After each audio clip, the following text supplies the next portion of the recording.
today. And as you all know, that EGROW Foundation is a policy-oriented think tank, believes firmly in research-based policy advice.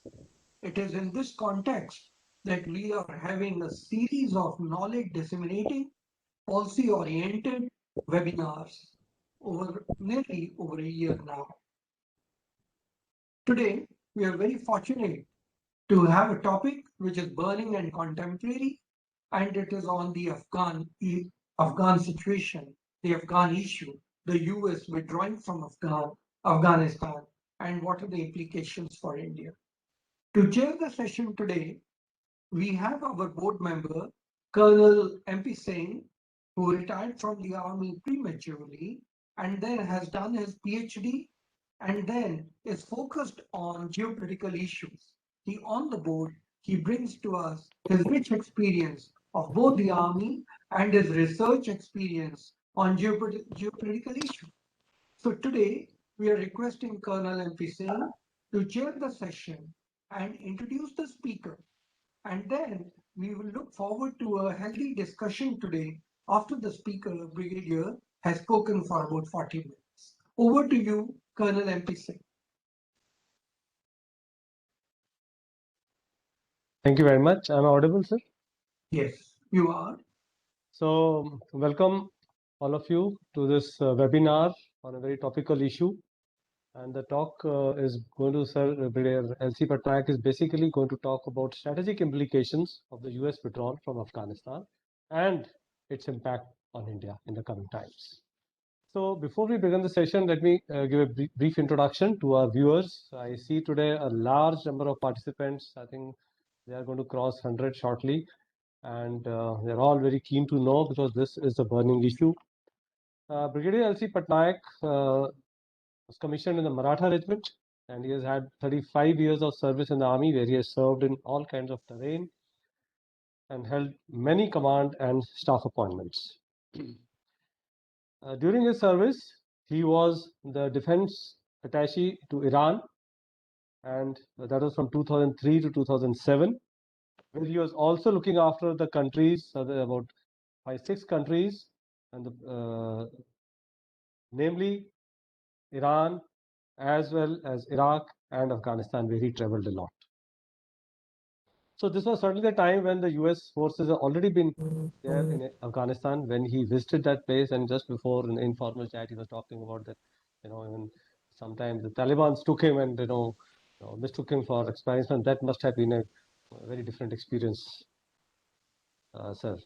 During his tenure as defense attaché, he was also involved in the nuclear agreement issues which were there at that time, and after that he has also been, while he was in service, heading the defense selection panels, and also after retirement he was picked up to head the Odisha State's Civil Public Commission.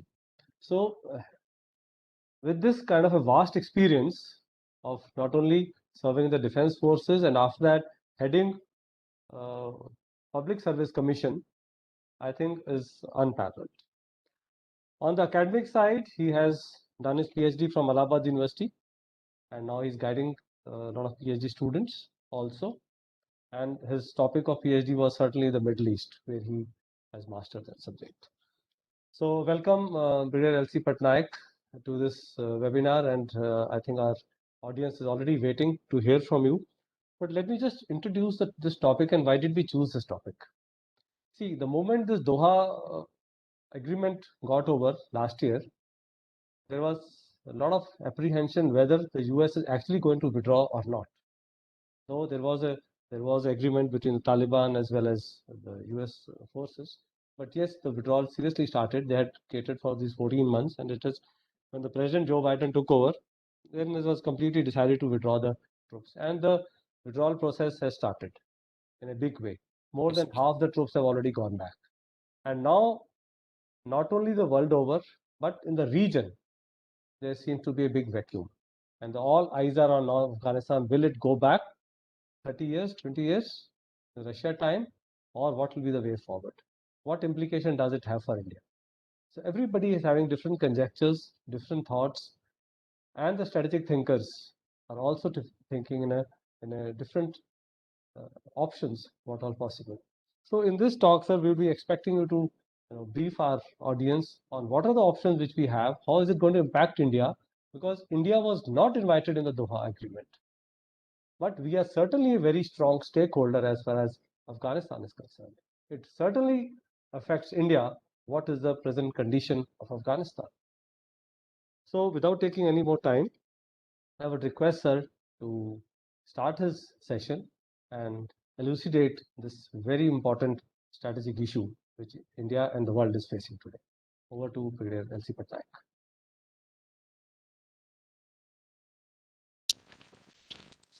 Thank you, Kallempeep, for making a preamble to this talk today. Thank you, everybody, the organizers who have found confidence in me to share my views today with you. I'm also thankful to the a large number of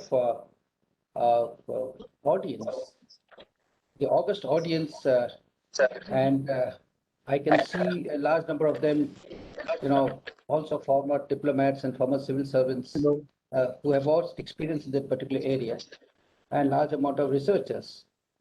So it's really a proud privilege for me to share my views on one of the most burning topics of today.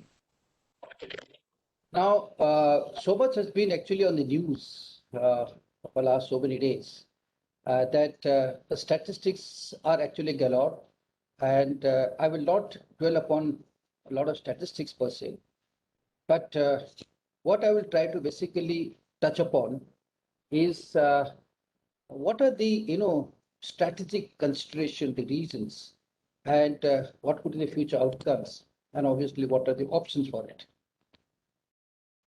So my talk will be generally for about 40 minutes. I've been allotted about 35 to 40 minutes, in which I propose to basically cover the following. Firstly, the strategic considerations for the sudden withdrawal of the US troops from Afghanistan, number one. Number two, what have been the US policy directives post 9/11, which actually led to these particular situations? And third, the politico-military situation as on today in Afghanistan. And fourth, I shall deal with the concerns of the various stakeholder countries, which include India. And lastly, the impact on India and what are the options there. So having said this, I will first deal with the strategic considerations for this particular withdrawal. Now, to analyze this particular issue, I'll take you back to President Biden's address in the White House on 15th of July this year, just about a week back. While addressing his White House and giving the official statement, he made basically 3 points to justify the issue of the withdrawal. The first thing he mentioned is that our military objectives against Al-Qaeda and Osama bin Laden has been achieved, number one. Number two, he said US did not go for nation building. And number three is that we are ready to provide over the horizon security as far as Afghanistan is concerned. We'll go and discuss the issue little as we go along. But first and foremost is apparently this issue of nation building and the issue of providing over the horizon security actually falls in contrast to the stated US policy of an Afghan-led and an Afghan-owned solution, which they've been talking all this while. And second issue is the issue of the nation building. When you talk of the nation building per se, whether it was the aim or it was subtle aim or it was side aim, it's not known. But all the presidents, including President Obama, had desired that we will build up a modern state of Afghanistan. And that is the reason why an amount of almost $2 trillion to $2.5 trillion have been spent over the last 2 decades. This is the official figures. One doesn't know the unofficial figures. So I don't think any country is going to spend that much amount over 2 decades just to actually achieve a military aim of quelling down the Al-Qaeda and the Taliban, which they declared in 2003 that they were already over. So these are in contrast. But then what is it that actually compelled President Biden to take such a decision for that matter? I think the major points which basically, as appreciated, as I look at it, is that there has been major issues is developed in last about a year or so. First is itself the US policy shift. US policy shift from the concept of what Madeleine Albright used to say, the theory of indispensable nation. You all recollect the theory of indispensable nation and dominance. And as it moved towards President Obama, he mentioned something of exceptionalism in the US policy. And Biden has come out with a term called coexistence. So over a period of last 2 decades, the concept of the dominance and indispensability has actually moved towards more and more for reconciliation as far as the world is concerned. Next point that has possibly forced President Biden to take this call is the growing rivalry between US and China. Now, definitely everybody is aware of the fact that China was rising, but China to rise and become a potential threat so early was somehow belied expectations of many people, both intelligence and the foreign policy analysts. I mean, such a scenario, it becomes important. It becomes very, very important for the United States to firstly secure itself. So that could be another big reason. And third is that today US reliance on the Middle East is slowly decreasing, kind courtesy the huge amount of shale oil and the oil discovery that has taken place in US, and also the energy level in terms of electric power. In few years' time, US is not going to be dependent upon Middle East as far as its energy is concerned. In fact, what has actually been hitting the United States of late is the climate change. If you recollect, Katrina cyclone itself had more casualties than the whole amount of US casualties in Afghanistan.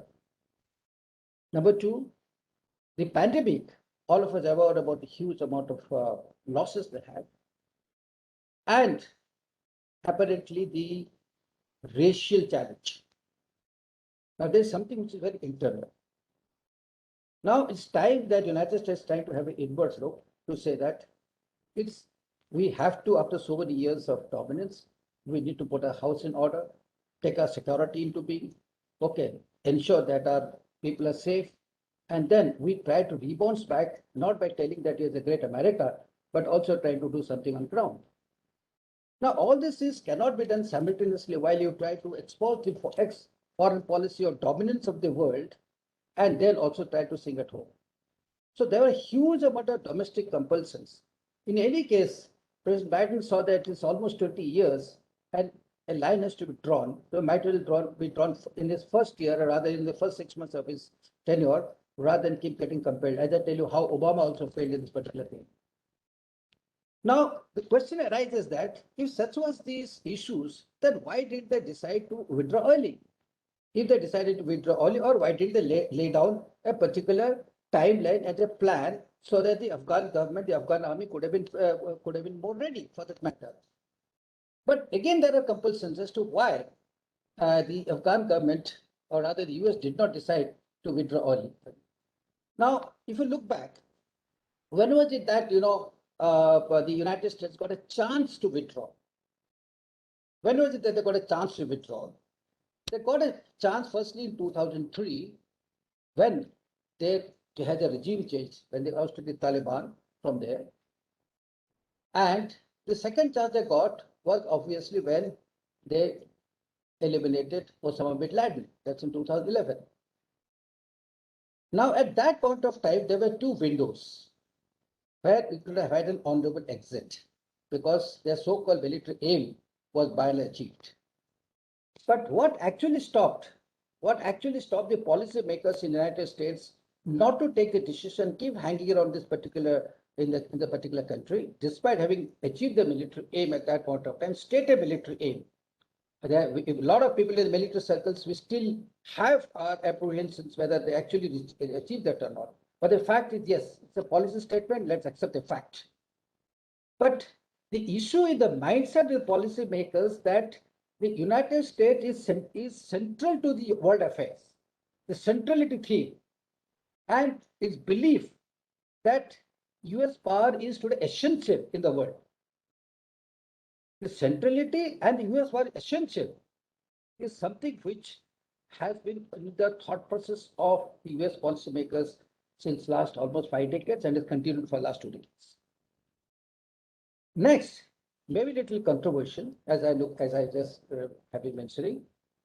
United States actually has been going on not winning wars, to be very frank, if it was just all over the world. I'm not talking about Vietnam or a big wars for that, but actually selling war.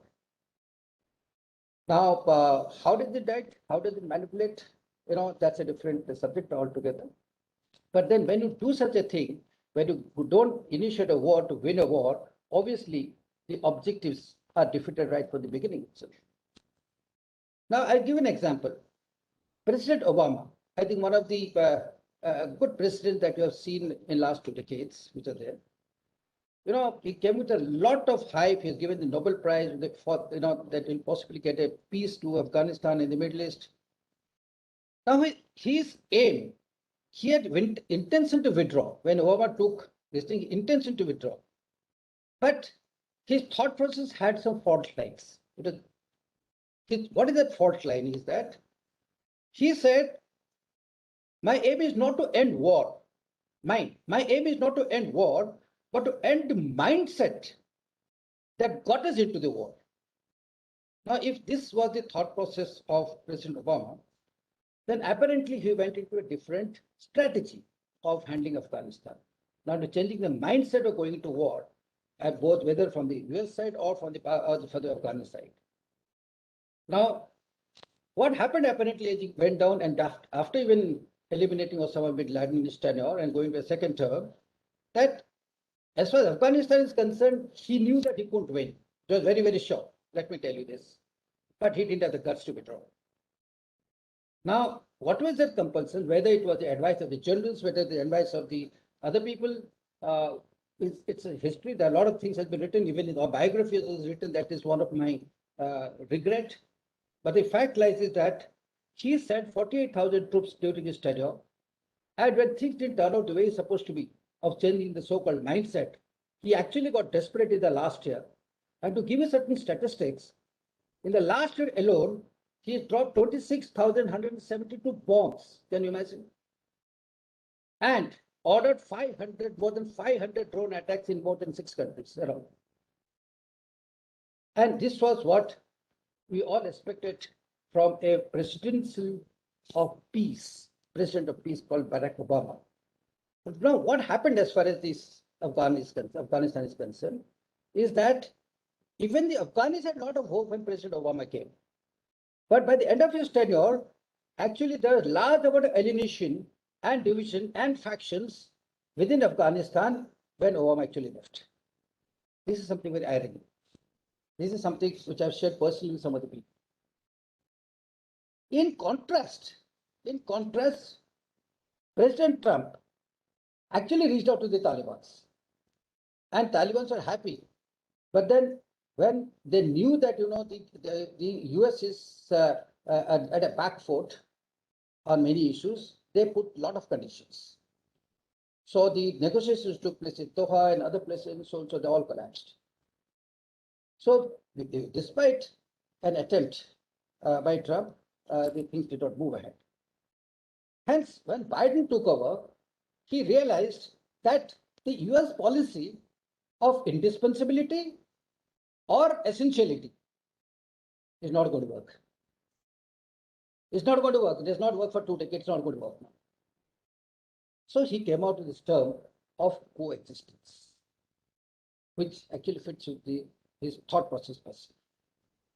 Now, having seen this particular thought process and mindset of the United States, which actually put Afghanistan into a state of chaos rather than try to bring certain amount of reconciliation and conciliation, we can draw 3 lessons. The first lesson is that the over-militarized foreign policy with ideological and unrealistic objectives has been a big flaw. Number 2, the concept on war and terror, which everybody today talks about, war on terror. You don't have a war on terror. Terrorism made by few people. Now, this concept is actually utopian and heavily flawed. Afghanistan post 2003, from a total war-like situation, once the Taliban got removed, actually went into a state of insurgency. Now, this is what was not realized by the Americans and the NATO forces. They kept on applying the same techniques and tactics of war, which people feel is, going to give them dividends, whether you call it what you call that shock and awe and heavy bombardment. You have heard so many things, which is the Americans have started working on that. But that's not the way to fight an insurgency. That's not the way to fight an insurgency. All of us, I fought insurgency for almost 20 years in all over the country. I've also visited Iraq during the crisis.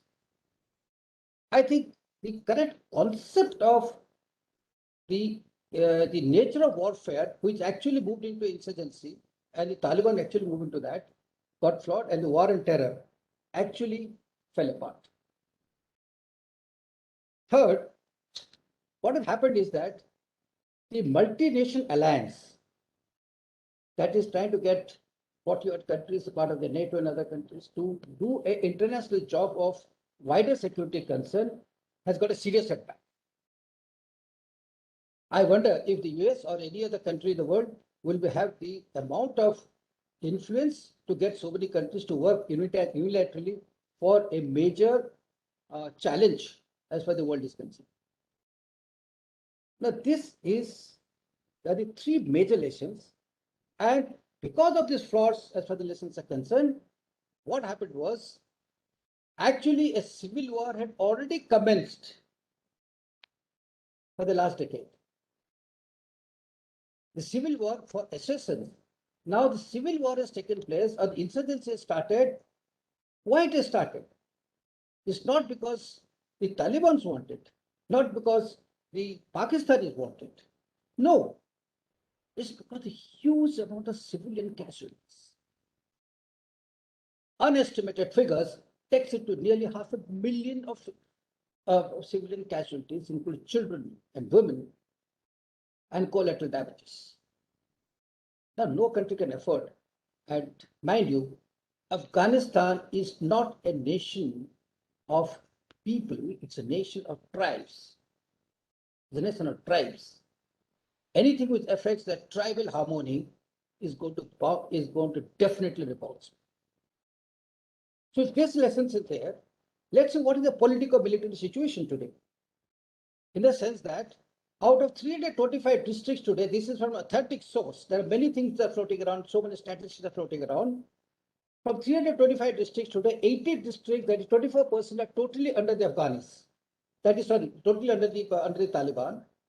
Government has got 125 districts with 40%, and 120 districts are neutral, or rather in a state of under contest. See, let's know, figures will always vary from person to person, but what is that the Taliban strategy as far as they're following? Now there is a change in what they did before and what they do now. Presently, they are on for a long haul. They are not for a short run.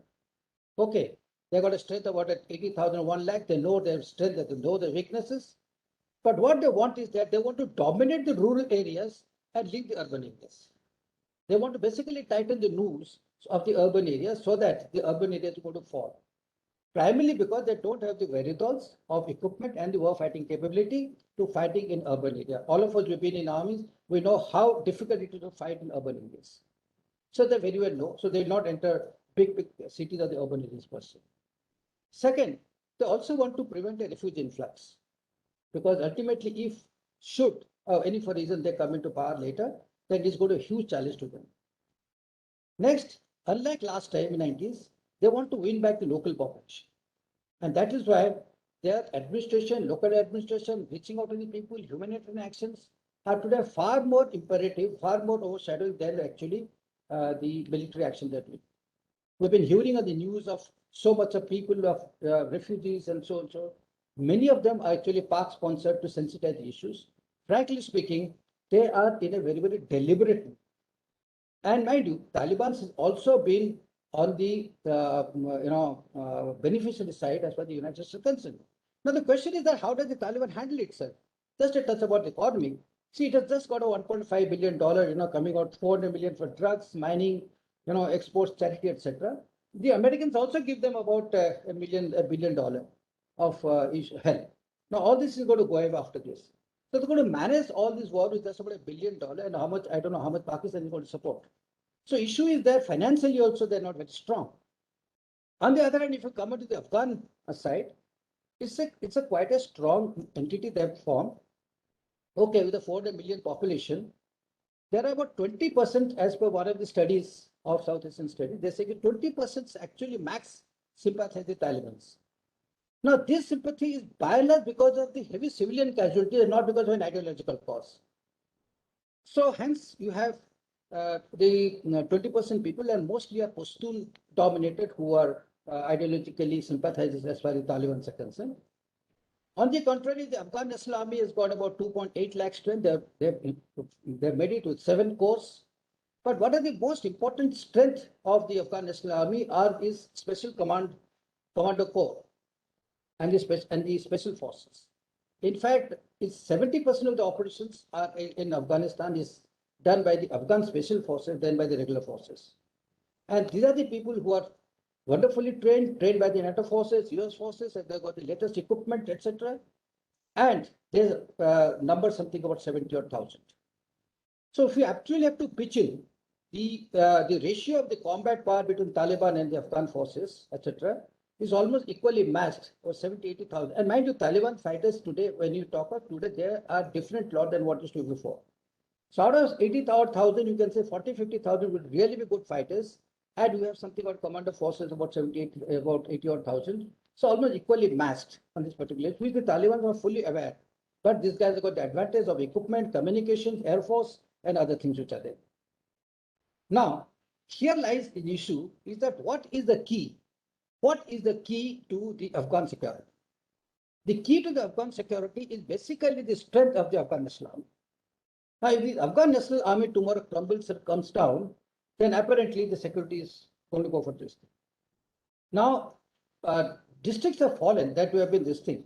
But one analysis also says that the districts have fallen not because of a military weakness in that particular, especially the Kunduz province, if you see, is because of the infight that took place between the political leader and the military leader at that particular place. And also the Bahram province, there are many other factors which has taken place, not primarily because of the weakness of the Afghan Islam. So if today the Taliban is occupying in 88 districts per se, it is not that, we just leave our hands. It's a question of time when the Karzai government is going to fall apart, etc. No, my question is a big no. The question is that there is sufficient strength in the present government to give a good fight as far as concerned. Now, with all this happening, then what are the concerns of the major stakeholders person? Now, new stakeholders have come into this particular area. One of the stakeholders that has newly come is China. Now, all of us have got tons of information as to what could be the knowledge, what could be the motive of China, etc. But the fact lies is that it is very much concerned on the Uyghurs in the Xinjiang province. And already the northern district of which is bordering the Xinjiang province, which is bordering the China, that has been taken by the Taliban. I think it was yesterday's news. Next is that the threat to the Cpec. Now almost a $50 billion investment in Cpec and the investment in Gwadar port and the investment in Balochistan, what the Chinese are actually concerned, not about the Pakistan strategic depth concern in Afghanistan. They are actually more worried about the counter strategic depth the Taliban would like to have in Pakistan. Because when they are put under pressure, rather than going, they will like to move. As it is, they keep moving. 7 days week back, information that entire Quetta hospital is full of refugees, and the line of convoys started right in Balochistan.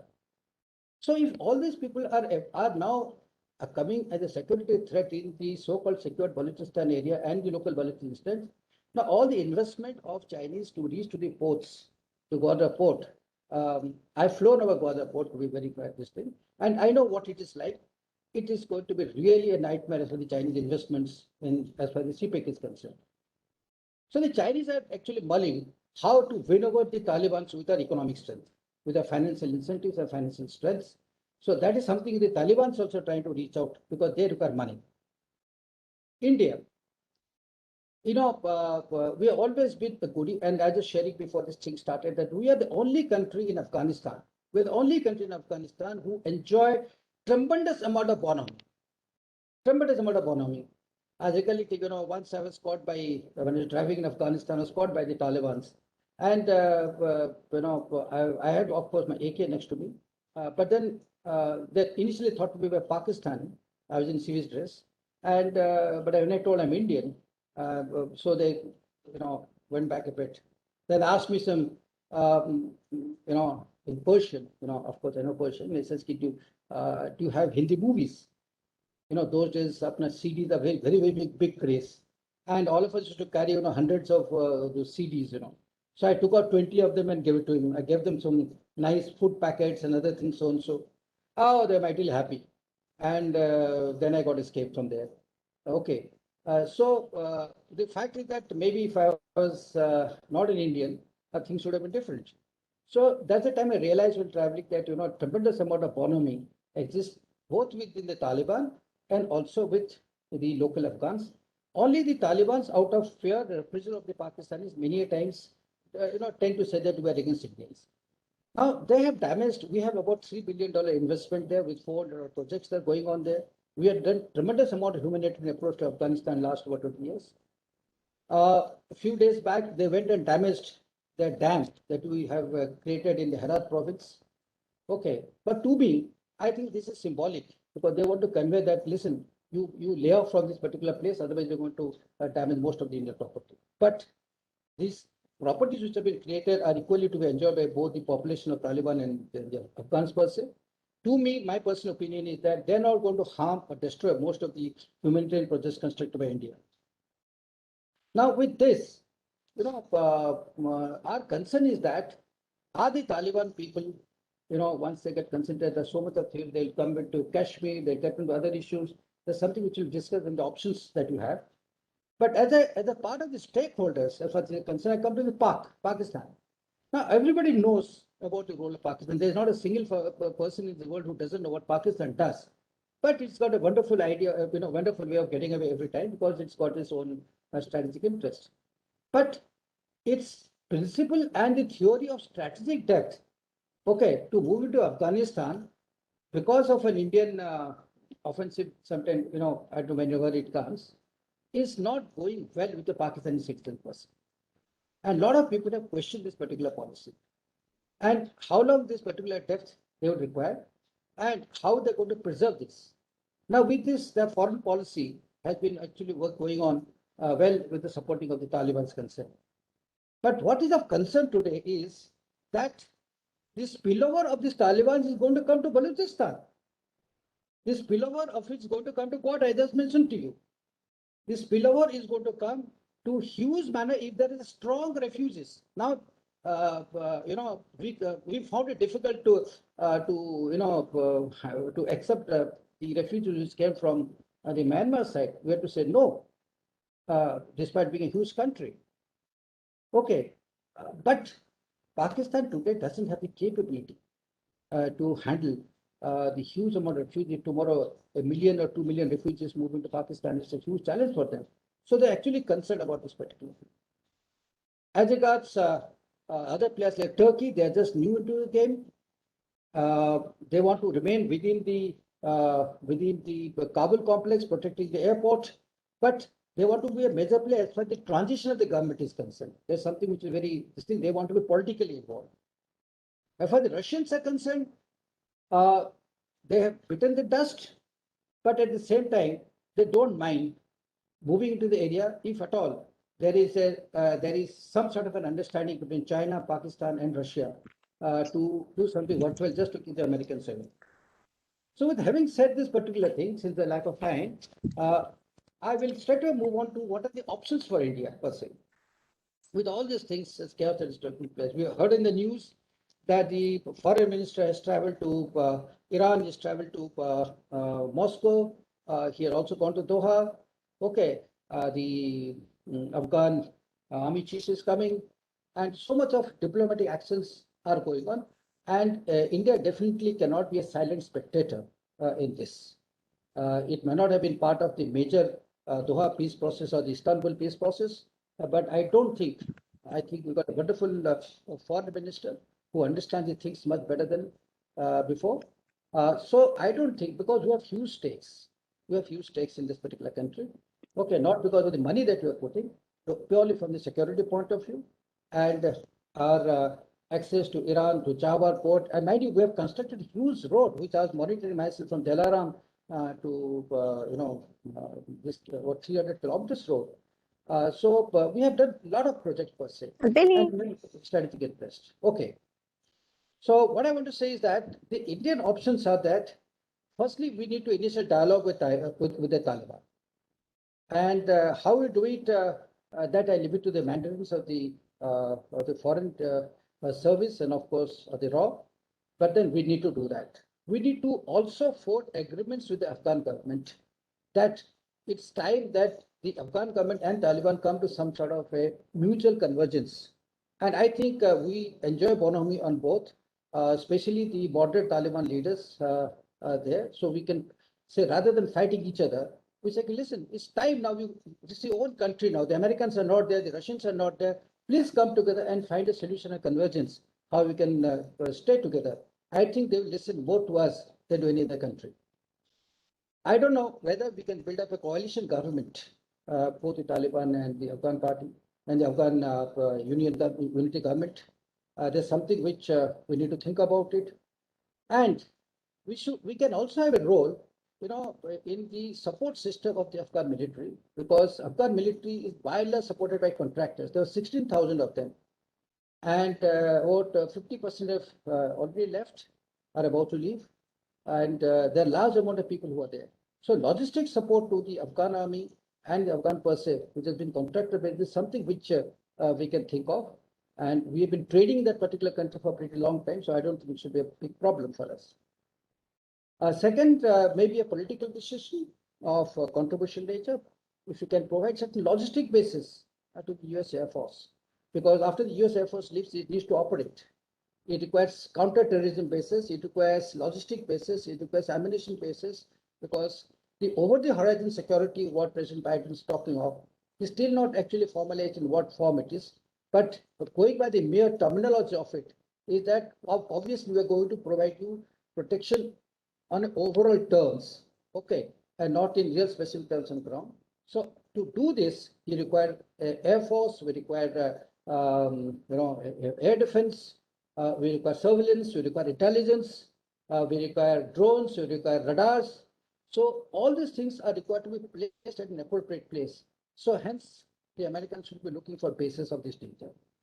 Third is that I don't think it will be a problem for us to provide artillery, air defense, or even anti-mine equipment, anti-clearance equipment to the Afghan army, because they require this to fight a cogent force as far as the Taliban is concerned. And the financial and humanitarian assistance as far as the refugee problems are concerned. Tomorrow, if the government comes into play without much of a problem, civil war is already taking place. I don't deny the particular fact.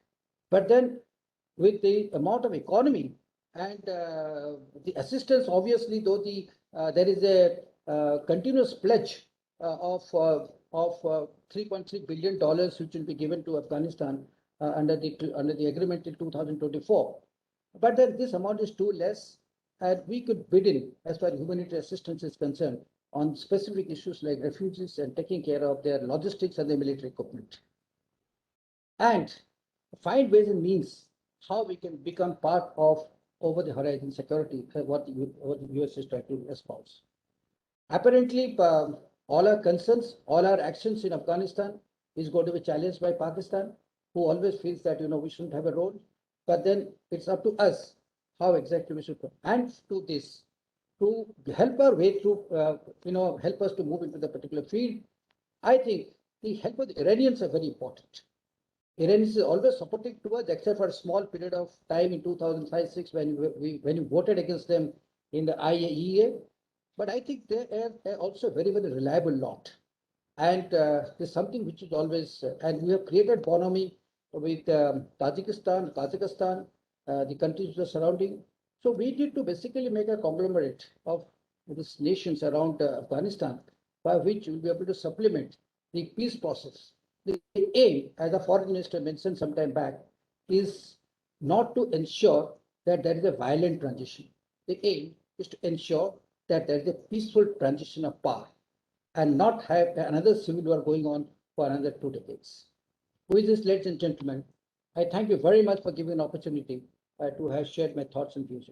Thank you very much. Thank you so much, sir, for your thoughts on this and your points on this. I would just like to give a few comments and then a few questions. Thereafter, I'll open up to our EGROW panelists, and thereafter some questions have come, and I'll convey these questions to you. One of the major concerns, which I may say, the moment the US is leaving, is this vacuum which was created. Who is going to fill the vacuum is the main concern of each country is watching. Now, whether China will come in or Russia will come in, that is what's keeping everybody thinking about it. Still, nothing seems to be coming. Over the horizon security, does it mean that it will prevent any other stakeholders to come in, or does it mean that US is going to have some bit of presence there and is not withdrawing completely? Though Joe Biden has said he's going to withdraw completely. So that's my first observation. Second is, with the NATO withdrawing, almost 40% of the GDP of Afghanistan comes from international aid. This is certainly going to cease. Therein comes in the role of China. Can China make up? Because this country, with suddenly a reduction in the international aid, cannot survive on their own resources. So the Afghan government certainly would be needing aid, and thereafter the issue is that China may play an important role, like you already brought in, economic help and other things. The question which I want to ask you, sir, is the troop withdrawal would by default lead to a decrease in the political and diplomatic commitment by the US and other NATO countries to support a settlement between the Taliban and the Afghan government. That's my first question. Do you think this settlement ever is going to occur, or if US and other countries are going to help, or India is going to play a role in that, which towards the end of your talk you mentioned? The second question is it a victory or a defeat as far as the US is concerned? What is your view on this? And my third question is US withdrawing only to focus more on Indo-Pacific? They're finding it now a battle which is unending, and they want to shift the focus on Indo-Pacific to counter China in this area. Is that the reason? So these three questions, what your comments would be? Oh, thank you very much. Now I'll just take one by one. Firstly, on the issue of vacuum. Now, let's have not any doubts, neither the Americans or for that matter. The vacuum is going to be filled up only by the Afghan themselves. Okay, they created Afghan National Unity Government, they created Afghan National Army, they equipped them and so and so. Okay, and they expect the Afghan government to their policy of Afghan-led and Afghan-owned government to follow suit. So it is not seen the light of the day. Many times you have to see that, if there is already a big brother and providing all the help, etc., they may not. But then, if you would if you recollect a couple of the videos of the BBC and the other people, last about 10 days, even the CNN has given out interviews of some of the Afghan soldiers, Afghan officers per se. I was really astonished to see the level of confidence in them, in fact. And I was also having, listening to the interview with the National Security Advisor. So there is, let's not rule out the strength of the Afghan government and the Afghan National Army with almost a 3 lakh and almost a similar 3 lakh police, which are operating in that particular area, just to buckle to 80,000 Talibans. 90s were different because those days the governments were totally dismantled. Okay, today the situation is different, and there is huge amount of support in terms of intelligence gathering, huge amount of support in terms of air force support, huge amount of support in terms of drones, and many things on the warfare thing which has come up. And should that fail, obviously it is definitely a big regret for the not only India but for the world community per se, because it's going to be chaos after that. So the first and foremost vacuum is Afghan. On the issue of over the horizon, yes, the issue is that, as I mentioned to you, the Americans have still not defined this, but as we understand, they're not going to withdraw the Air Force, especially the helicopters, the logistic helicopters and some of the armed helicopters. They're not going to withdraw the air defense unit. They're not going to withdraw the intelligence because you can't operate by totally sitting outside. All of us know the art of warfare. We have to have our placement inside the country to give you the right amount of information and the tactical support to carry out larger operations. So hence, this has to be complementary. And in what form would they like to do themselves or like to take the help of some other countries? That's not very clear, but definitely it's not going to be unitary as I look at it. It's going to be a conglomerate. China coming in to fill up the gap of the GDP per se. Yes, I mentioned to you, it's waiting wherever there is an economic value, wherever there's an economic advantage. China always looks for it because that's something which the policy is that if you can move through money, why do move through troops? So that's what they've been following, and they will reach out because after hearing yesterday's news, I don't, it must be a strategy as far as things are concerned because that particular area which is bordering Xinjiang is a very, very anonymous area. Once upon a time it was dominated by Northern Alliance. Now, certainly for the Taliban to get into the northern tip, which is also actually having bordering Pakistan and India, it's something very amazing. I mean, I read that, I found something which is strategic in nature rather than tactical. So that is something what they will be trying to do. On the issue of victory and defeat, as I told you, since it was a war, which was basically an extension of a foreign policy through military means. It was not a military means to foreign policy. Okay, it was extension of foreign policy through military means. Hence, I don't think it was well defined. We can't say whether it was a defeat or a loss because it's not a battlefield. Indo-Pacific is definitely a point of concern, but my assessment is by and large the US wants to first secure itself. Okay, they have been actually really taken aback by the ransomware of the United States, the Chinese this thing, and so many things happening which they feel it is actually affecting the sovereignty.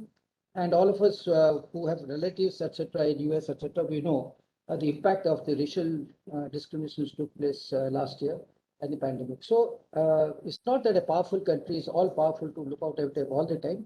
There are times in history they got to start rebuilding and reconciling themselves to fight back again or to come out supreme again.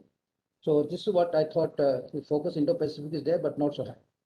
So let's go over, thank you very much, sir. Let's go over to Charan sir, Vishandas sir. Would you have any questions? Ratan sir? Yeah. Sir, your mic is off. Charan sir, your mic is off. Brigadier, we want to thank you. It's an excellent talk and your familiarity with the subject. Your personal visit there was reflected in the substantive part of your talk. So we really want to thank you for sharing all that with us. My thoughts were, and my question is, actually two questions. One is, as you mentioned, that India needs to initiate steps so that we are able to find viable and maybe long-lasting peace, which is beneficial to India. And I think that's a very, very good suggestion that you have made. My question on that part would be, do you think that Afghani authorities would be willing to extend their own hand to us so that we can initiate on a long-term basis? Because a peaceful Afghanistan is going to be very useful for us.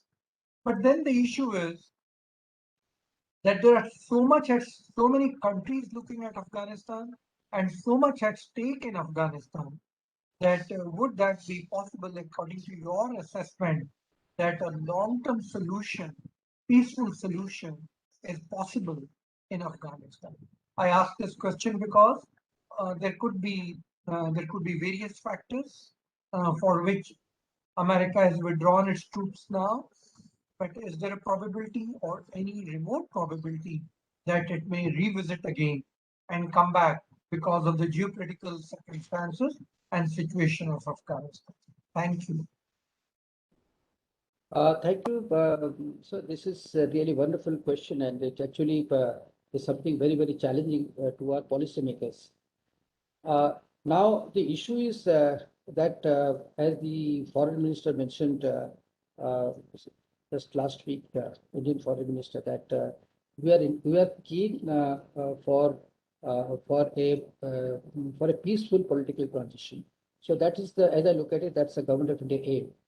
Now, to achieve a peaceful political transition, the Afghans themselves cannot, achieve it because there are issues. Because one of the major things why they can't achieve it is because the large element of mistrust that they have within themselves. Taliban and they think the government is corrupt. I mean, that's what the Taliban think, the government is corrupt. They have been sold to the Americans. And the other side thinks, they are fundamentalist in nature. There is a huge amount of mistrust and thought process. Now, not that, we have not achieved reconciliation or resolutions among the two varying factions with two divergent thought process in the world in any part of the country. We have achieved for that matter, but there always been a third party instigator to basically look into this. Now, at this stage, when India wants to go directly, there'll be a huge amount of reservations which will come from Pakistan because whether they like it or not, they will tell Taliban to say no to that.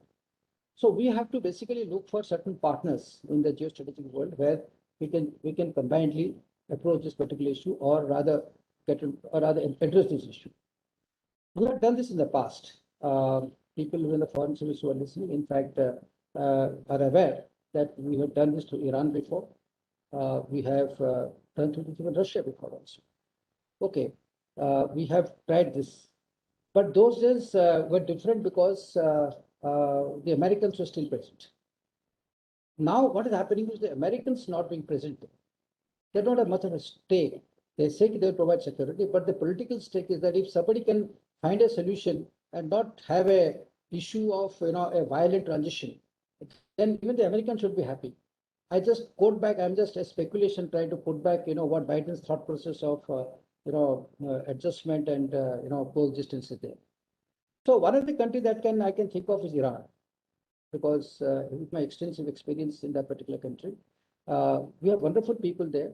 Though the new regime is believed to be more fundamentalist, but then at the end of the day, Iran is very, very concerned about a large amount of its Iranians, large amount of its population, which are there in the northern Afghanistan, in Herat province. There is a large amount of business which is there. And why not, with Iranian influence, somehow the other, the Afghan government is able to find for some sort of an understanding. That's one.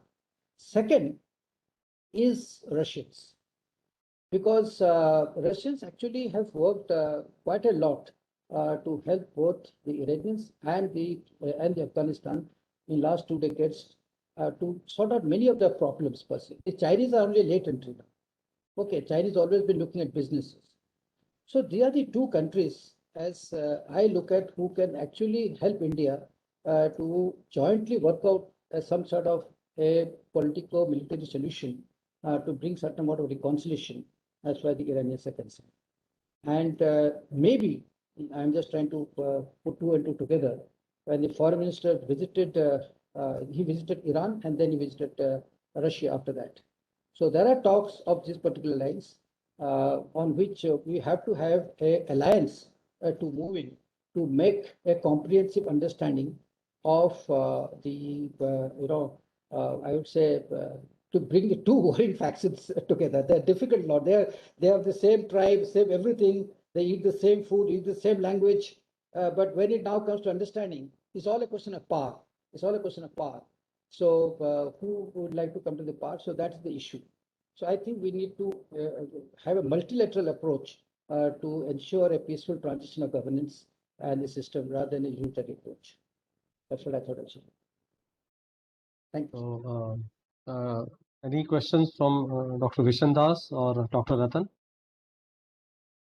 If not, then I'll go on to this series of questions which the audience have asked, starting from the beginning that, Afghanistan was somebody who has never been able to tame after Maharaja Ranjit Singh. So the question is that, is it fighting capability of Afghan army is still a suspect? There's one question. You can just answer that, then I'll go on and club 2-3 questions which are similar.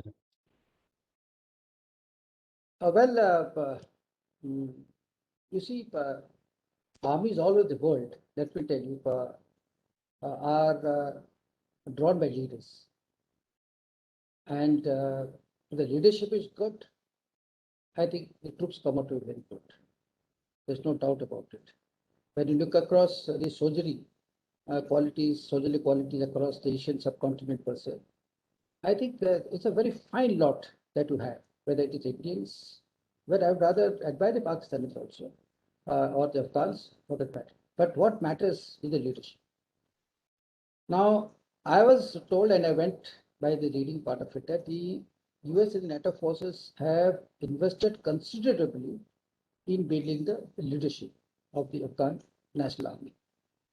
And India has contributed a major into this because we have trained, we have rather commissioned them into Indian Military Academy.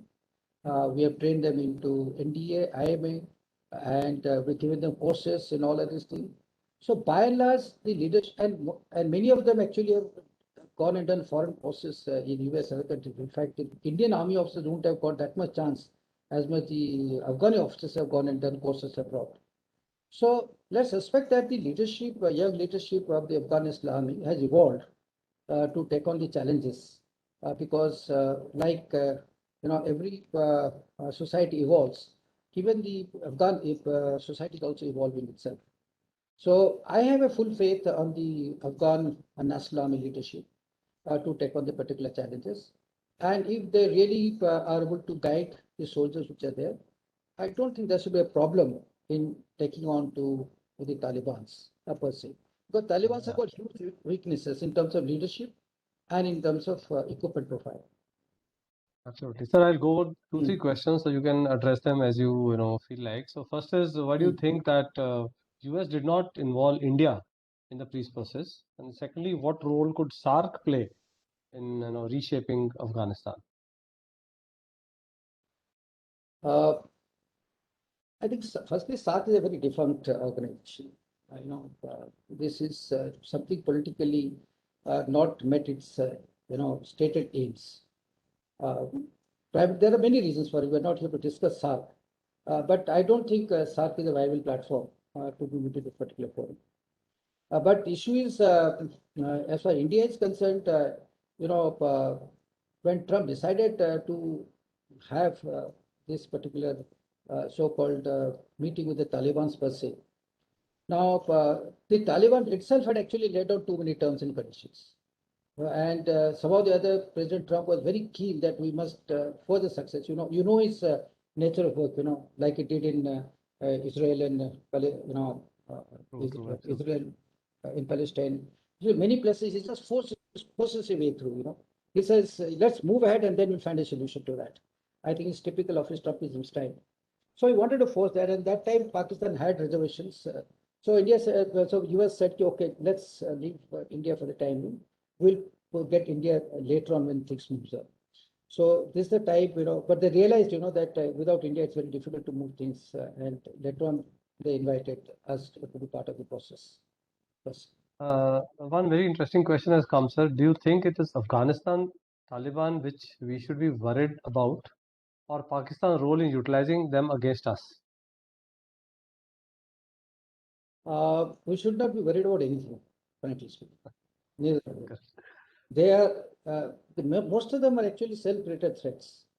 Okay, and you see, when the Pakistanis are used by Taliban's in the previous context, that is when post Soviet withdrawal, for that matter. If you recollect, that was in the 90s per se.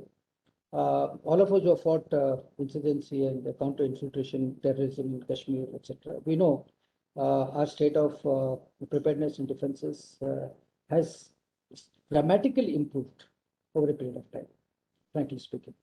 It's no longer that somebody can walk in what they did in the early 90s, late 90s and early 90s and then moved in, but situations are different.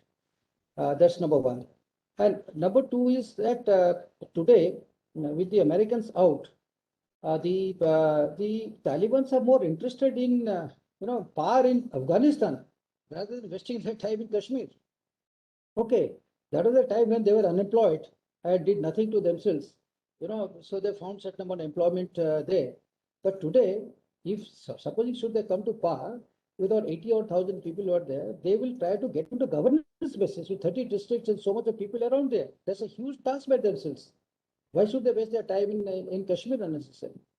So I don't think, and even if they come, let's say this thing, I think the Indian Army is quite well prepared to handle them and issues. We shouldn't be worried on that. Well, I think that is the end of the questions. I can see Major Sudhakarji. Thanks for your comments, sir. And any other questions we can have now? Most of the questions we have addressed. And it is time also to wind up. It's been more than an hour, and I think you have covered just about all the issues which are relevant. And the true worry which is coming out in the questions is also more about Taliban than about the Afghan government, taking on any kind of this thing. Though we are having a very close and relations with the Afghan government per se, but then Taliban becomes a big question mark in this region. So I think with this we end this webinar, and thank you very much for the large number of attendees who have come and listened to it, sir. That was a talk which was very nicely delivered, and grateful to you for sparing your time. And now I hand over to Professor Charan Singh to tell us about the upcoming events of EGROW in the next 1 month. Over to you, sir.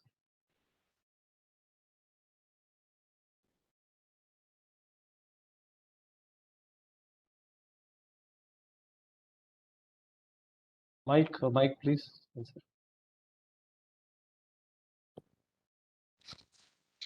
Mike.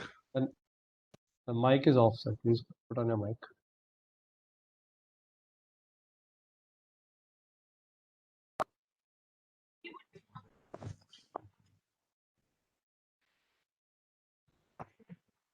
I would like to thank all the participants today for being with us. Obviously, it was such an important topic, and I knew there is this Olympics and there are other events which are taking place. But as the topic was so important, we had such large participation today. I want to thank profusely the Brigadier who agreed to be with us, and he has shared so much about his own rich personal experience in Afghanistan, and that is an eye-opening for us. What we hear from the media and what we read is so different from the first-hand experience that Brigadier has shared with us. I also thank Colonel MP for chairing the session today and the participants who have been with us today in this whole event. The recording for today will be available by noon tomorrow, and I'm sure you would like to listen to it again. I'm going to listen to it again because it's such an important topic. Next Friday, same time, under the same series of policy-oriented research and webinars which are disseminating knowledge, we have another excellent topic. Our colleague Ms. Aruna Sharma, former Secretary, Government of India, has completed a book, Dancing Towards the $5 trillion Economy, The Holistic Bee. She's going to share her new research, which is contained in this book. So I would invite you to come and listen to former Secretary Ms. Aruna Sharma about her new book. With this, once again, I would like to thank all the participants, Brigadier Patnaik, Colonel MP, for being with us today. Thank you very much. Thank you very much, sir. Thank you. Nice talk. Thank you. Thank you so much.